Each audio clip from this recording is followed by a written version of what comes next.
Hey, Tomahawk family, how's it going? This is our devotional thought for today. It's from Psalms 19:14. And in the words of King David, Psalm 19:14 says, "May these words of my mouth and this meditation of my heart be pleasing in your sight, Lord, my rock and my redeemer." King David saw the Lord as his rock and his redeemer.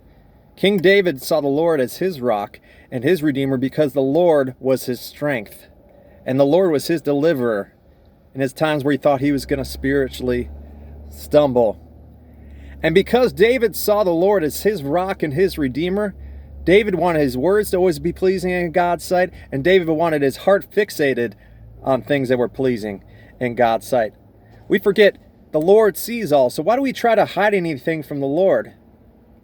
If we want to see the Lord as our rock and as our redeemer, we have to have words constantly that please the Lord in his sight, and we have to have our heart fixated on things constantly that's going to please the Lord in his sight.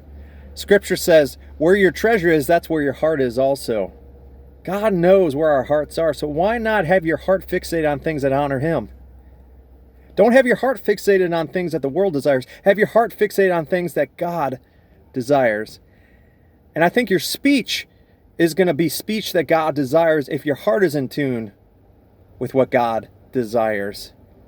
If we want to constantly see the Lord as our rock and as our redeemer, if we want to constantly see the Lord as our strength in times of trouble, if we want to see the Lord as our deliverer who delivers us from stumbling spiritually constantly, we have to have speech that is pleasing in God's sight. We have to have our hearts fixated on things that are pleasing in God's sight.